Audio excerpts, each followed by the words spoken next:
Alors, si Dieu veut, on va continuer aujourd'hui. Hier, on a développé le sujet des panneaux solaires pendant le Shabbat. Est-ce que c'était interdit? Est-ce que c'était permis? Et bon, Hachem, on arrivait à une conclusion assez intéressante. Mais aujourd'hui, on va développer un autre sujet. Ce sujet-là, pour les gens qui ont un Mishnah Berurah sur eux, c'est important d'ailleurs pour ceux qui ont la possibilité de se procurer un Mishnah Berurah, volume 3 sur les lois de Shabbat. Léon, c'est en fait un Shulchan Aruch où il y a là-bas un commentateur qui s'appelle Mishnah Berurah. C'est le Chafetz Chaim, qui a écrit ce commentaire-là sur les lois de Shabbat et sur les lois en général. Alors, on est dans le Shulchan Aruch, Siman 318, Halacha 4. Ok.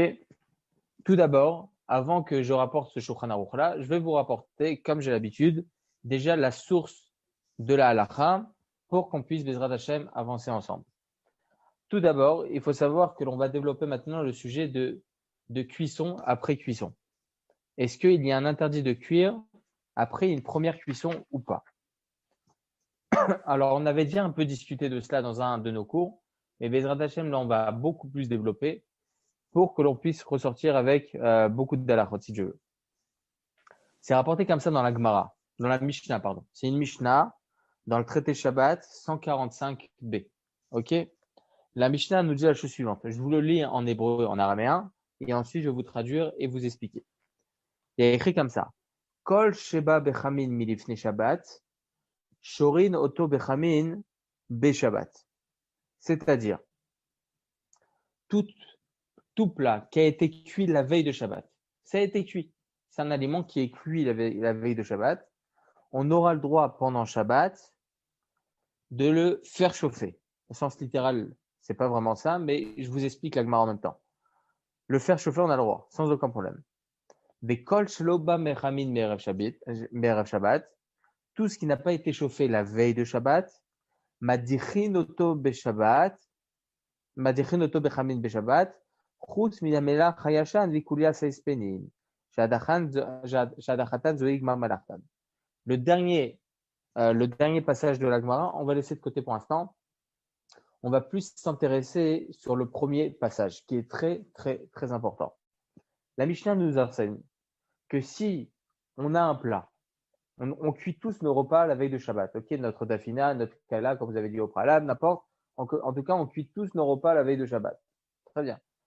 Alors, ce plat-là, la Mishnah nous dit qu'on a le droit de le chauffer pendant Shabbat, tout simplement, parce que étant donné qu'on a déjà cuit ce plat, pourquoi on devrait dire que le réchauffer sur la plata ou sur le feu, n'importe, serait un interdit de la Torah de cuisiner? Non, j'ai déjà cuisiné ce plat, il ne cuit plus, ça y est, c'est terminé. La Gemara nous rapporte un exemple. Kegon Mai, la Gemara se pose une question. Donne-moi un exemple. Toi, Rabbi Yehuda Anassi, qui a écrit la Mishnah, tu ne m'as pas donné d'exemple. Ça veut dire quoi? Un plat qui a cuit la veille de Shabbat. Alors, il nous enseigne ici, Amar Rav Safra, un des Tanim de la Gemara, vient nous apprendre Kegon Tanegolta de Rabbi Abba.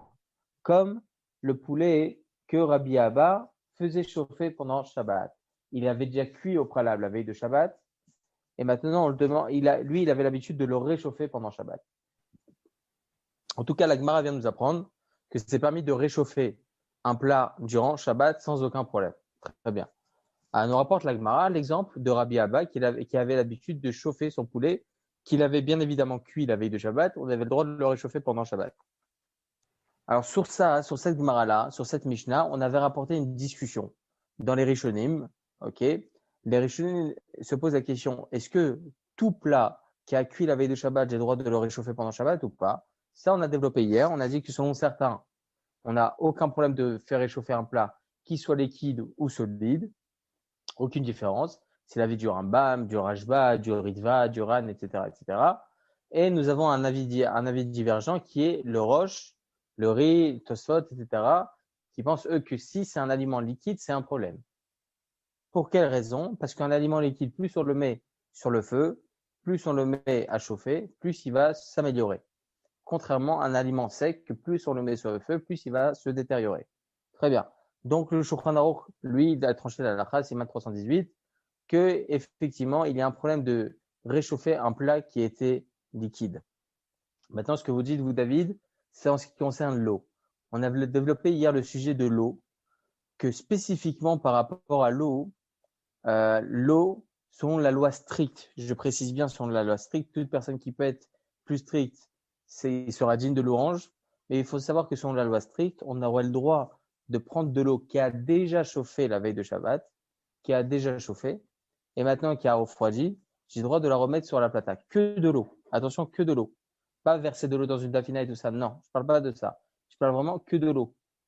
Je sais pas, il y a eu une coupure de courant et j'avais une marmite d'eau sur ma plata.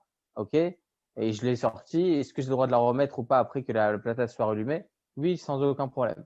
OK? Selon la loi stricte, encore une fois.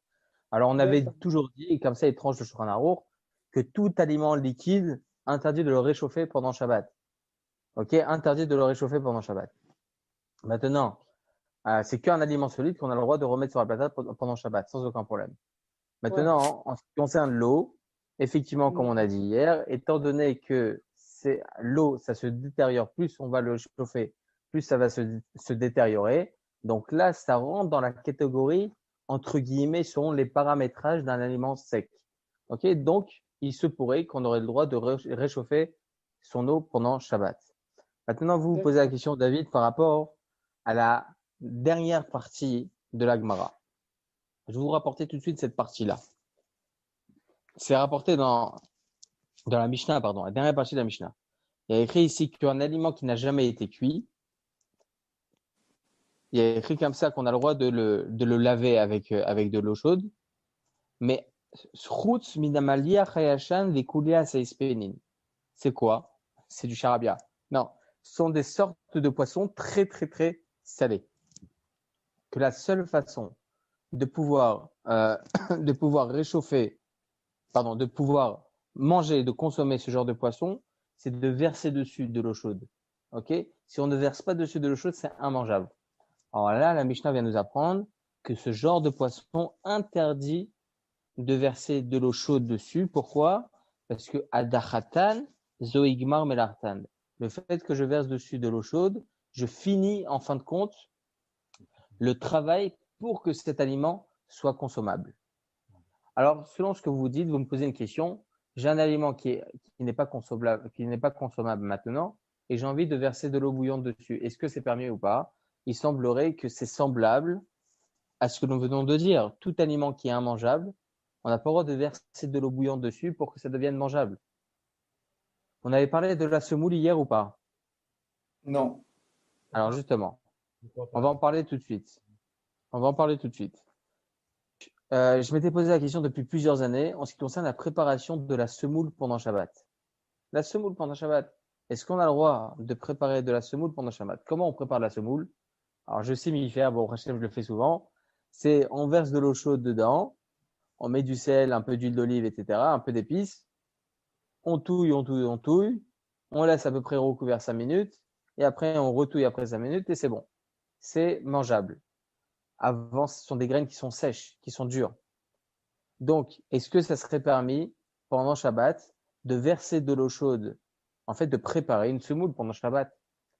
Je vous laisse répondre.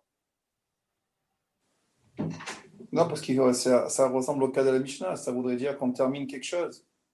C'est un des pâtiches, entre guillemets. C'est-à-dire mettre de l'eau, ça va améliorer le goût. C'est ça qui va donner la consistance au couscous.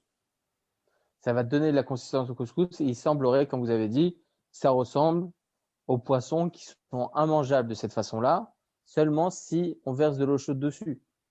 Donc là, il s'agit d'un élément qui est immangeable et qui va être mangeable maintenant. Cette semoule-là, elle va être mangeable. Il y a d'autres avis? Y Il y a-t-il aurait une un discussion problème de mouxé. acharonyme? Comment? Il y aurait peut-être même un problème de mouxé, parce que s'il n'est pas mangeable, il n'a pas d'utilité, Shabbat. Alors ça, je vais expliquer en tout cas, pour expliquer ce que vous venez de dire, il faut savoir que des aliments qui sont immangeables, ils sont mouxés pendant Shabbat. C'est écrit comme ça dans le Siman 308 du Shulchan Arour. C'est rapporté comme ça, c'est rapporté déjà dans la Gemara, que par exemple, vous allez avoir du poisson qui est cru, qui est immangeable de cette façon. Alors, il faut savoir que ce poisson, il est mouxé pendant Shabbat. Si vous arrive que dans votre congélateur, vous avez du poisson qui est congelé, ok, qui est congelé et qui n'est pas cuit. Et vous avez derrière vos chalotes, interdit de prendre avec vos mains et de retirer le poisson. C'est interdit. Parce que le poisson, il est mouxé. Je vous explique, mouxé, c'est quoi? C'est comment on dit ça? Un objet qui est interdit de toucher pendant Shabbat. Il y a D'accord. certaines choses qui sont interdites de toucher pendant Shabbat parce que ça se réfère à la semaine. Ok? Lorsqu'on dit maintenant par rapport à un aliment qui est immangeable de cette façon, pourquoi il est mouxé? Parce que la seule façon pour qu'il soit consommable, c'est une cuisson, interdit de cuire pendant Shabbat. Donc, étant donné que ça se réfère à une mélacha, un interdit durant Shabbat, alors, pour moi, c'est mouxé. C'est interdit de toucher. De l'argent, ça se réfère à un commerce. Interdit de toucher de l'argent pendant Shabbat, on n'a pas le droit d'acquérir, etc. Donc, tout ça, étant donné que ça se réfère à la semaine, j'ai pas le droit de toucher mon téléphone pendant Shabbat. Encore une fois, ça aussi, ça se réfère à la semaine. Toutes les choses de ce genre, évidemment, ça aussi, ce sont des lois très, très importantes. Et aussi, il y a beaucoup, beaucoup de lois à ce sujet. Si Dieu veut on va en arriver. Mais en tout cas, le poisson, ça fait partie des aliments et des éléments qui sont mouxés pendant Shabbat. C'est D'accord. mouxé. Interdit de toucher. Parce que c'est immangeable. De la viande, par contre, de la viande, il y a écrit comme ça dans la Gemara que de la viande crue, c'est mangeable. C'est mangeable, même si c'est dégoûtant et un peu repoussant, il faut savoir que c'est mangeable. Le poisson, c'est beaucoup moins mangeable cru, bien qu'aujourd'hui, on dirait que c'est un peu le contraire, parce qu'aujourd'hui, on mange des sushis, ce genre de choses. Alors, il faut savoir d'ailleurs que le poisson de sushi, qui est fait pour le sushi même, et donc on n'a aucun problème de le consommer de la sorte, alors c'est pas mouxé. Voilà, vous comprenez le Inyan. Lorsqu'il s'agit d'un aliment qui n'est pas mangeable, alors c'est mouxé pendant Shabbat. Vous allez voir des poissons certaines fois qui sont marinés. Ok, comment on appelle ça déjà? Du poisson, comment ils appellent ça déjà? Du poisson mariné. Le carpaccio. Carpaccio. Bah voilà, on a un spécialiste. Carpaccio. Le carpaccio, il faut savoir que ça fait partie aussi c'est comme une cuisson. Donc, c'est interdit, ça aussi, de le faire pendant Shabbat. Bon, on en discutera si Dieu veut. Mais en tout cas, le poisson en général, étant donné qu'il n'est pas consommable de la sorte, il est mouxé. Donc, vous dites-vous, Monsieur Cohen, que la semoule, étant donné qu'elle est immangeable de la sorte, elle serait, entre guillemets, mouxée. Alors, Bezrat Hashem, peut-être on va discuter aussi de ce sujet. Alors, cette question-là, je m'étais posé donc cette question déjà depuis plusieurs années. Et j'ai eu la chance de demander cette question au grand rabbin d'Israël actuel, le Rav Yitzhak Yosef Shlita. Et il m'avait dit comme vous. Au début, il m'a dit, ça se réfère exactement à ce que la Mishnah interdit en ce qui concerne ce genre de poisson là très, très, très salé, qu'on ne peut les consommer sans verser de l'eau chaude dessus. Alors là, c'est comme si on finissait le travail de ce poisson-là et c'est considéré comme, entre guillemets, une cuisson. C'est un genre de cuisson. Ok, c'est un genre de comme l'interdit de cuire, c'est aussi terminer le travail d'un aliment qui soit consommable. La même chose, là, on va terminer le travail pour qu'il soit consommable. Donc, c'est un peu semblable à un problème de cuisson. Donc, il m'a dit ça au début. Il m'a dit comment on pourrait faire ce genre d'action, comment on pourrait faire de la semoule pendant Shabbat. Mais après, par la suite, on m'a fait savoir, et d'ailleurs, j'ai fait l'expérience à la maison. Ceux qui veulent faire l'expérience peuvent le faire. Mais bon, si ça ne marche pas, je vous assure pas de vous rembourser. Ok. Prenez un sachet de semoule. Ok. Un sachet de semoule. Mettez-le dans un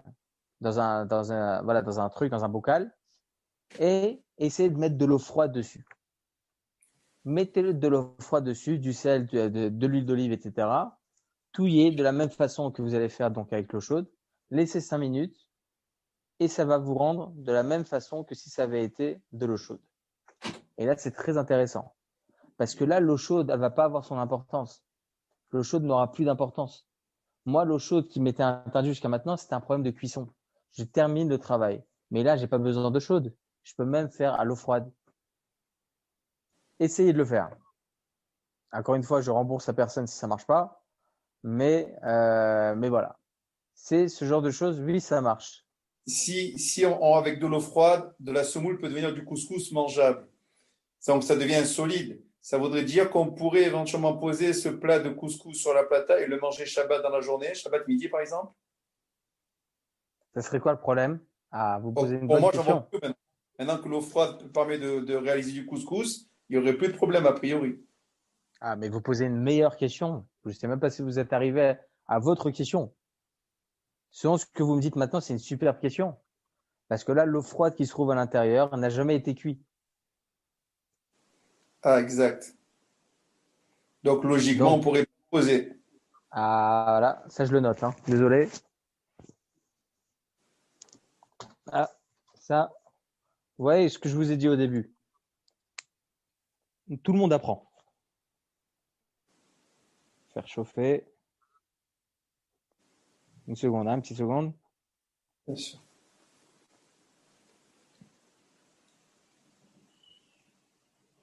Voilà. C'est une très bonne question.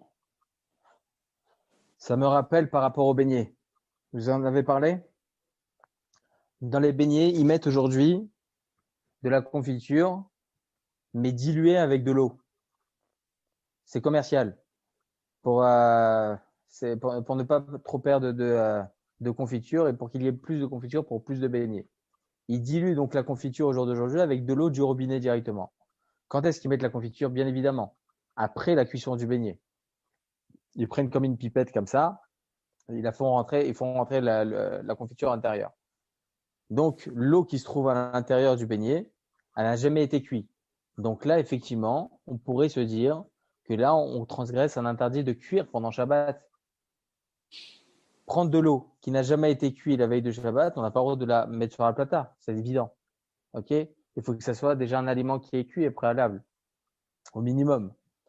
Donc, ça me fait rappeler un petit peu ce que vous dites vous par rapport à la semoule. Si la semoule, on peut la faire à l'eau froide, ok, alors on devrait interdire de la réchauffer ensuite sur la plata pendant Shabbat. Laissez-moi vérifier ça, Bezrat Hashem.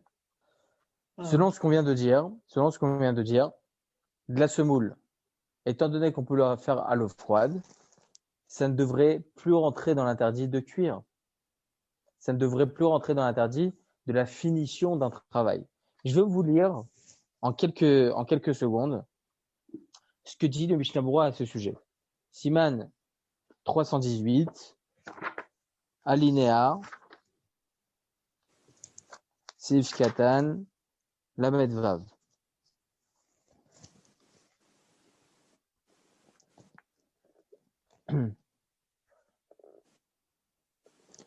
Il dit comme ça, au milieu du Sif Katan Lamed Vav, vous avez, oui, il y a écrit comme ça. Aval dvarim sheyecholim leochlam alede adachat ma'im tsonenim. Mais des aliments, je vous traduis, des aliments qui peuvent être consommés juste en y versant de l'eau froide. En isur adichan berchamin mikli sheni. Il n'y a pas d'interdit de verser dessus de l'eau chaude directement d'un second ustensile. Il faut savoir que selon la halakha, il y a une différence entre une marmite que l'on va mettre sur le feu et un verre. La marmite, elle est directement sur le feu, directement sur la plata. C'est ce qu'on appelle l'ustensile primaire dans lequel on va cuire. Ça s'appelle kli rishon. Le jargon halachique, c'est kli rishon, premier ustensile. Lorsqu'on va verser de cette marmite-là, on va verser dans un verre ou bien dans une assiette. L'assiette, elle va être appelée second ustensile. Au second niveau c'est le second ustensile. C'est pas l'ustensile qui était sur le feu, c'est pas l'ustensile dans lequel on a cuit, c'est le second ustensile. Et c'est quoi la position halachique entre les deux ustensiles? Eh bien, il faut savoir qu'une marmite qui était sur le feu, ok, reste toujours dans cette catégorie-là, rishon.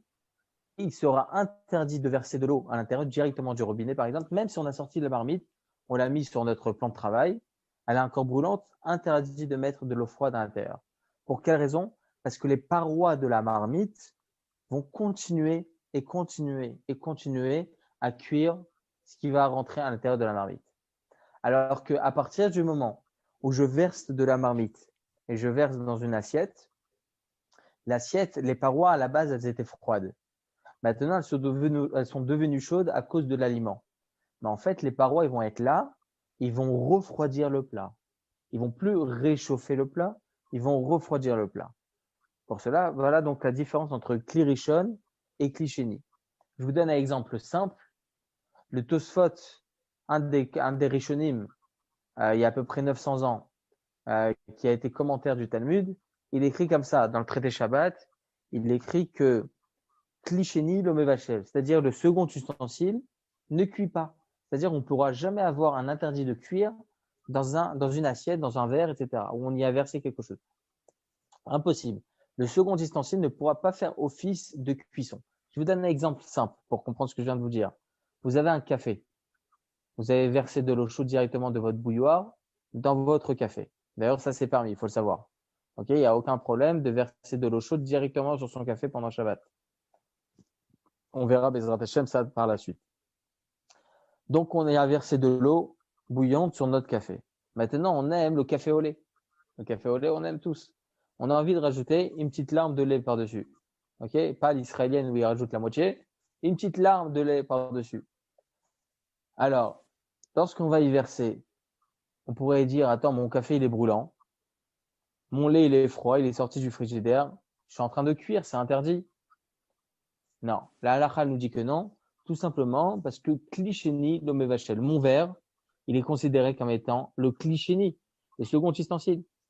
Le second ustensile ne pourra jamais faire office de cuiseur. Ça ne pourra jamais cuire l'aliment que l'on va mettre à l'intérieur. Ça va juste permettre à ce que l'aliment que l'on va mettre à l'intérieur, ou bien le liquide, va refroidir petit à petit. Ok? C'est compréhensible le principe des deux, Kli Rishon et Kli Sheni? Selon cela, le Mishnah Berurah vient ici nous explique que tout aliment qui n'a pas de nécessité à ce que l'on y verse de l'eau bouillante dessus, mais même de l'eau froide, alors ça sera permis même d'y verser de l'eau chaude. Pour quelle raison? Parce qu'en fin de compte, c'est pas l'eau chaude qui va faire office de cuiseur ou bien de finition d'un travail. Non, c'est l'eau par elle-même, qu'elle soit froide ou chaude, elle va faire son rôle que le couscous, par exemple, la semoule, elle va pouvoir s'absorber d'eau et elle va pouvoir gonfler et elle va pouvoir être mangeable. La semoule, elle est asséchée, ok, elle est juste séchée. On va juste permettre maintenant en mettant de l'eau que ça va absorber de l'eau et maintenant ça va devenir mangeable tout simplement. Lorsque vous allez avoir quelque chose de sec, vous mettez de l'eau dessus, ça va devenir mouillé, ça va devenir malléable. La même chose c'est de la semoule. Si vous y mettez de l'eau, qu'elle soit chaude ou froide, ça sera consommable de cette façon. Et donc là, le fait est que l'on met de l'eau chaude dessus, c'est pas ça qui va terminer le travail. C'est pour cela que pendant Shabbat, on aura le droit de faire de la semoule sans aucun problème. Tout simplement parce que on peut y verser de l'eau froide. Alors, pour répondre à votre question, Monsieur Cohen, en ce qui concerne mouxé, non, on ne peut pas dire mouxé. Tout simplement parce que c'est mangeable d'une façon initiale, ok, d'une façon comme elle est maintenant, parce que si on dirait que ça serait mouxé parce que là maintenant c'est pas mangeable, alors on devrait même interdire des chalotes que l'on sort du congélateur, par exemple. C'est immangeable maintenant, ça va être mangeable plus tard. Non, on dit Oui, pas mais ça. ça n'a pas subi de transformation. La challah qui sort, elle va se réchauffer avec l'air ambiant. Le couscous tel quel, on ne peut pas le mettre sous la dent. On va mettre C'est le vrai. couscous à 8 heures du matin jusqu'à 8 heures du soir. Il restera toujours du couscous sec. Une challah à 8 heures du matin, à midi, on peut la manger sans aucun problème, voire même avant. Vous avez raison. Vous avez raison.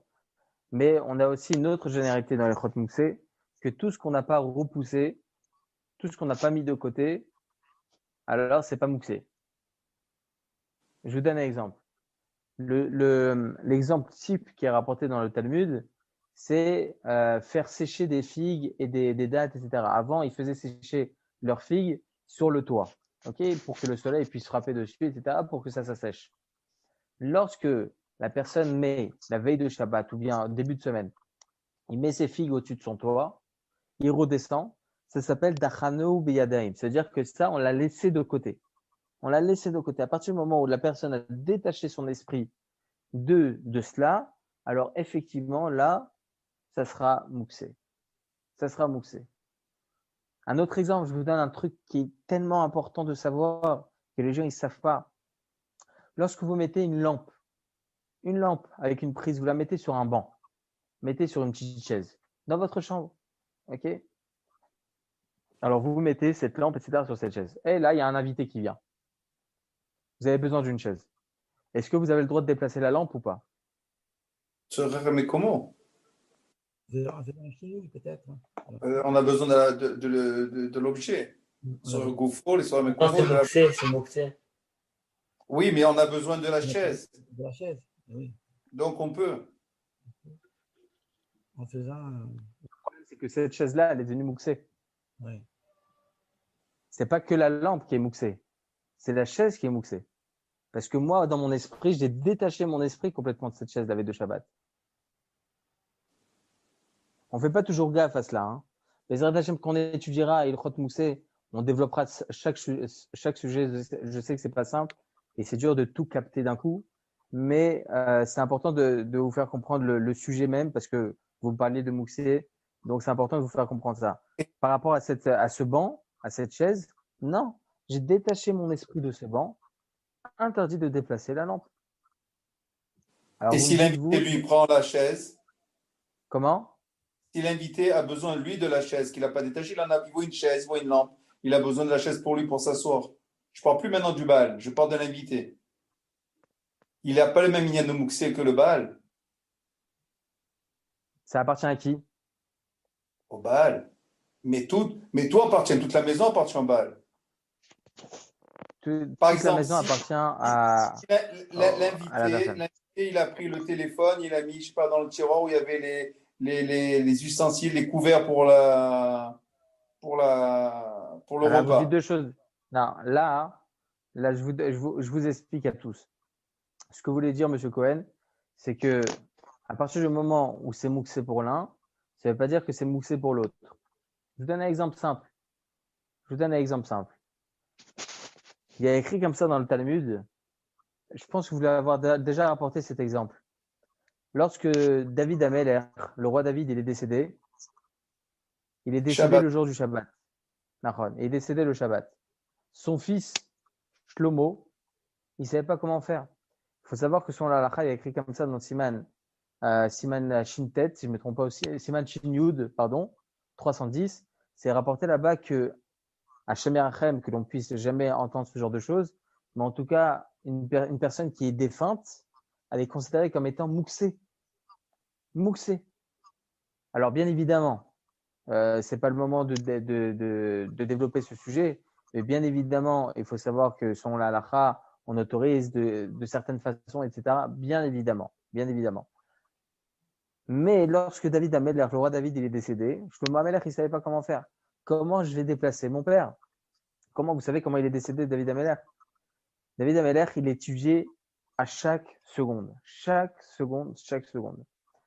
Quand il a su que selon ce qui lui était destiné, il devait décéder un jour de Shabbat, il s'est dit, Hachem, il ne pourra jamais reprendre mon âme si j'étudie, si j'accomplis une mitzvah. Akadosh Baruch Hu, jamais il prend l'âme d'une personne lorsqu'il accomplit une mitzvah, lorsqu'il est en train d'accomplir une mitzvah. Après, bon, on ne rentre pas dans certains détails, dans quel cas, etc., parce qu'on a vu des cas comme ça. Très échelon, bon, on ne vient pas maintenant remuer les dynimes d'Akadosh Baruch Hu, les jugements d'Hachem. Mais en tout cas, lorsque David Ameller, le roi David, il a su qu'il allait devoir décéder le jour du Shabbat, il faisait en sorte d'étudier à chaque instant. D'ailleurs, vous savez, lorsque Yaakov Avinu, vous connaissez tous l'histoire avec nos patriarches, lorsque Yaakov Avinu, il a pris le droit d'aînesse de Esav, il s'en prend, bon, ça aussi, c'est pas le sujet. Quand il a pris le droit d'aînesse, Esav, donc son frère, qui était un mécréant sadique, bon, il a dit, j'attends que mon père décède, comme ça il dit ça, j'attends que mon père décède, et à ce moment-là, je pourrai le tuer, mon frère Yaakov. Pourquoi il a voulu que son père décède avant? Bon, on a l'explication simple, il n'a pas voulu tuer son frère devant son père. Bon, on peut comprendre. Mais les commentateurs, ils expliquent autre chose. Ils disent comme ça, ils disent que pendant la période du deuil, une personne, elle lui est interdit d'étudier la Torah. Bien évidemment, c'est une mitzvah de continuer à étudier les choses qui concernent le deuil, évidemment. Mais la personne, elle est moins à même à étudier, elle a moins de choses à étudier, donc elle étudie beaucoup moins. Donc, Esav, il savait que la seule façon de pouvoir tuer Yaakov, c'est lorsqu'il n'étudie pas la Torah. Donc, il a dit la chose suivante, il a dit, j'attends le deuil de mon père, qu'il puisse être en deuil pour que je puisse le tuer. C'est intéressant. En tout cas, David Ameller, donc, il s'est dit que, étant donné que le jour du Shabbat, c'est un jour où il devait mourir, il s'est dit, chaque seconde, je vais étudier la Torah. Et là, le Malach Hamavet, l'ange de la mort, il était là, il attendait. Les bras croisés, il ne savait pas comment faire. Quand est-ce que je vais le tuer? Il y a Ribono Shel Olam. Qu'est-ce qu'il a fait? Il est parti sur un arbre à côté, dans son jardin. Il a fait bouger les branches comme ça. Il a fait bouger les branches jusqu'à qu'il y ait une branche qui se brise. Lorsqu'il a vu ça, lorsqu'il a entendu ça, David Ameller, il s'est dit peut-être c'est des brigands qui sont là. Il est vite sorti de sa pièce d'étude. Il est descendu et l'ange de la mort, il l'a pris à ce moment-là. Il est mort sur les marches des escaliers. C'est à ce moment-là qu'il est décédé. Donc Shlomo Ameller, il savait pas comment déplacer ce corps. Alors il a posé la question aux Chachamim, à nos sages, ils lui ont dit comment je fais pour déplacer ce corps? Ils lui ont répondu mets dessus ou bien un bout de pain ou bien autre chose qui peut être consommable ou bien qui peut être transporté. Et à ce moment-là, tu pourras transporter ton père. Les commentateurs posent la question. La Gemara, déjà, elle pose la question, mais les commentateurs expliquent la question de la manière suivante. La Gemara se pose la question, dit pourquoi ce défunt est-il mouxé? Pourquoi on est obligé de mettre un bout de pain dessus? Il avait des habits sur lui. Il avait des habits. Ses habits, eux, ils sont pas mouxés. Le défunt, il est mouxé, mais ses habits, ils sont pas mouxés. Donc, ça pourrait faire office de quelque chose d'important. Et comme ça, on pourrait déplacer le corps. La Gemara de répondre non, impossible. Pourquoi? Parce que ces habits-là, ce sont des habits de roi. Les habits de roi, ils sont immétables pour personne. Donc, étant donné qu'ils sont immétables pour personne, ils sont mouxés pour les autres. Même pour son fils Shlomo? Alors, justement, la Gemara de continuer, mais son fils Shlomo, lui-même allait devenir roi. Donc, pourquoi lui seraient ces habits-là interdits pour lui? Pourquoi seraient ces habits pour lui mouxés? La Gemara a de dire que, en fin de compte, étant donné que la plupart, 99,9% des gens pour eux c'est mouxé, on ne peut pas définir que pour lui c'est pas mouxé. Oui, dites-moi. Mais là, dans Melachim Aleph, il est intronisé roi du vivant de David. Donc, il était déjà roi, Shlomo. Oui. Donc, il pouvait éventuellement, il n'y avait pas de problème pour lui d'utiliser les habits de son père, puisque lui-même était déjà roi. Et David n'était plus roi, en fait. Exactement. Mais en réalité, la Gemara veut nous apprendre les lois d'un défunt. Ce n'était pas spécialement pour son cas à lui. Ah, d'accord. C'était pas spécialement pour son cas à lui. Okay, comme ça, ils expliquent les commentateurs. En tout cas, on voit de là quelque chose d'important. On voit que les lois de Mouxé peuvent concerner une personne comme ne peuvent pas concerner une autre personne. Lorsqu'il y a pour une personne un habit pour lui, c'est important. Pour l'autre, il le jette à la poubelle. Alors pour le second, pour lui, cet habit-là, il sera moussé. Et pour Réhouven, ce sera permis. Donc pour chaque personne, les lois de Moussé ne sont pas définies de la même façon. Chacun a une loi différente. Chacun, comment il voit les choses différemment. Je vous donne un autre exemple de Moussé. Un truc très d'actualité. Très, très d'actualité. Un téléphone. Un téléphone, c'est Moussé. Oui. Un téléphone, on ne peut pas le toucher pendant Shabbat. On ne peut pas le déplacer pendant Shabbat. Évidemment. Maintenant, ce qui intéressera, est-ce que ce téléphone, il nous est important à nos yeux ou pas? Est-ce que ce téléphone, on fait attention qu'il ne tombe pas, que il faut pas le mettre par terre, il faut pas le donner à nos enfants, etc. Est-ce que pour moi, je fais attention à ce téléphone comme à la prunelle de mes yeux, ou bien non? Ou bien je m'en fous, je le laisse, etc. Même dans cela, il y aura une différence en ce qui concerne la halakha. La halakha nous dit que si j'y fais très, très, très, très attention tout le temps, ça rentre dans la catégorie d'un mouxé qui est appelé mouxé mechamat chisaronki. C'est-à-dire que j'ai peur qu'il se cache, j'ai peur qu'il se détériore et tout ça. Et dans ce cas-là, interdit de le déplacer dans tous les cas, même s'il est sur ma table et j'ai besoin de la table, même si je ne sais pour quelle raison, mais en tout cas, dans certains cas, je peux déplacer un mouxé. Mais lorsque ce mouxé, j'y fais très, très, très attention, en général en semaine, j'ai même pas le droit de le déplacer pour ça. Mais là, encore une fois, tout dépend de chaque personne. Si moi, j'y fais attention, pour moi, ça sera interdit. Si mon copain n'y fait pas attention, pour lui, ça sera pas interdit. Encore une fois, les lois de mouxé sont différentes pour chaque personne. C'est pour ça qu'on peut pas définir que c'est mouxé à 100%. Parce que peut-être pour tel oui, pour tel non. Mais lorsqu'il y a une personne qui vient chez moi, à la maison, chez moi, pour moi, c'est mouxé et pour lui, c'est pas mouxé. Non, on pourra pas dire ça. Parce qu'étant donné qu'il est chez moi, tout ce qui est chez moi et qui est pour moi mouxé, ça sera pour lui aussi mouxé. Ok. Très bien. C'est pour ça que si maintenant cet homme-là, cet invité, il vient, il met son téléphone dans mon armoire, dans mon tiroir, je peux plus déplacer mon tiroir. C'est pas là à ce moment-là, lui, il pourra pas nous rendre mouxé notre maison, c'est impossible. Ça m'appartient à moi. Donc pourquoi lui il pourrait me rendre mouxé ma maison? Non, c'est son problème. Il a mis ça ici, c'est pas mon problème. Donc voilà. Bon, on verra Bezrat Hashem quand on sera dans les lois de mouxé. Mais en tout cas, pour ce qui est de la semoule, vous vous rendez compte, là, on est parti de la semoule, Shem Rachem. On est parti jusqu'au défunt. Vous vous rendez compte? Tov, pour la semoule qui est mangeable et consommable. Ration. Mais Ravata, de nouveau pour revenir sur la semoule, si dans un keli chéni, j'ai mis de l'eau chaude et maintenant que l'eau chaude, je verse ça sur la semoule. Donc on pourra avoir du couscous chaud sans problème alors. Vous les versez directement d'où exactement? Non, je prends du keli rishon, je verse dans le keli chéni. Du keli chéni, je verse dans la semoule qui devient keli shlishi. Alors Donc ça, je c'est peux avoir permis. Ça, c'est chaud. permis. Oui. Et pourquoi on interdit directement du kumkum? Pourquoi ça serait interdit? Pourquoi ça serait interdit? Il faut savoir que la semoule par elle-même, elle n'est pas cuite à 100%. Elle n'est pas cuite à 100%. Donc, le fait que l'on va verser directement de la bouilloire, ça va continuer à cuire un petit peu à cause de cela. Donc là, il faut faire attention. Ok. C'est pour ça qu'on demande que du second cli. C'est-à-dire, vous prenez votre bouilloire, vous versez dans un verre, et du verre, directement, vous versez dans la semoule. Là, il n'y a pas de problème. Donc là, on parle de l'echatki là, on est bien d'accord pour la semoule. Oui, oui, c'est permis. L'echatki C'est là. sûr et certain, comme je l'ai dit, oui. Mais comme je le dis tout le temps, ce genre de choses, si on a la possibilité de le faire la veille de Shabbat, évidemment. Vadaï. Évidemment, il vaut mieux tout faire la veille de Shabbat et tout ça pour ne pas rentrer dans des marloquettes, dans des discussions à l'Afrique et tout ça. Mais si la personne elle s'est rendue compte pendant Shabbat, ah, j'ai oublié de faire ma semoule, alors là, ça sera permis.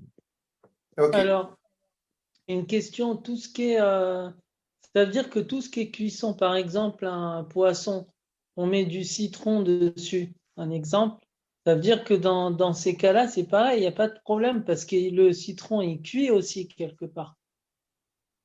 Le citron, vous parlez d'un problème que ça va macérer. Voilà, c'est ça. Ou même les salades, des fois, on met, par Alors, exemple, ça, vous avez raison.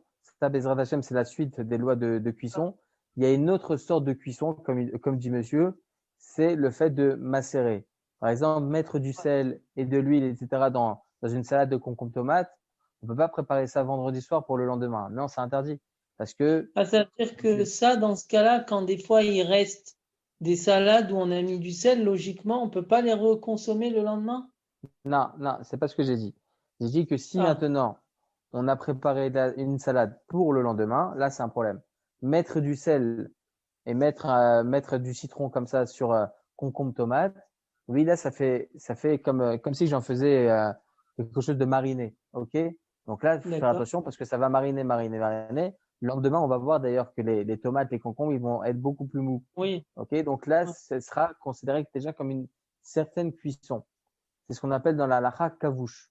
Kavouche, c'est quoi? C'est mariner. Faire mariner quelque chose, c'est comme si on avait cuit. Donc, faire vraiment très attention.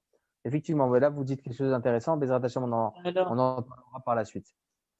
D'accord, mais alors, si on ne le garde pas, parce que moi c'est mon cas, mais si on ne le garde pas pour le lendemain et qu'on le consomme uniquement le soir même, mais on est déjà dans le Shabbat, c'est pas un problème? Ah, c'est pas un problème. Si vous le mangez de suite, il n'y a pas de problème. Ah, d'accord, mais il faut pas le garder pour le lendemain, quoi. Exactement.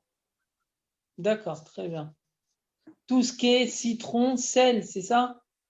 Citron, sel. Si vous rajoutez dedans de l'huile, alors là, ça va casser en fait la cuisson.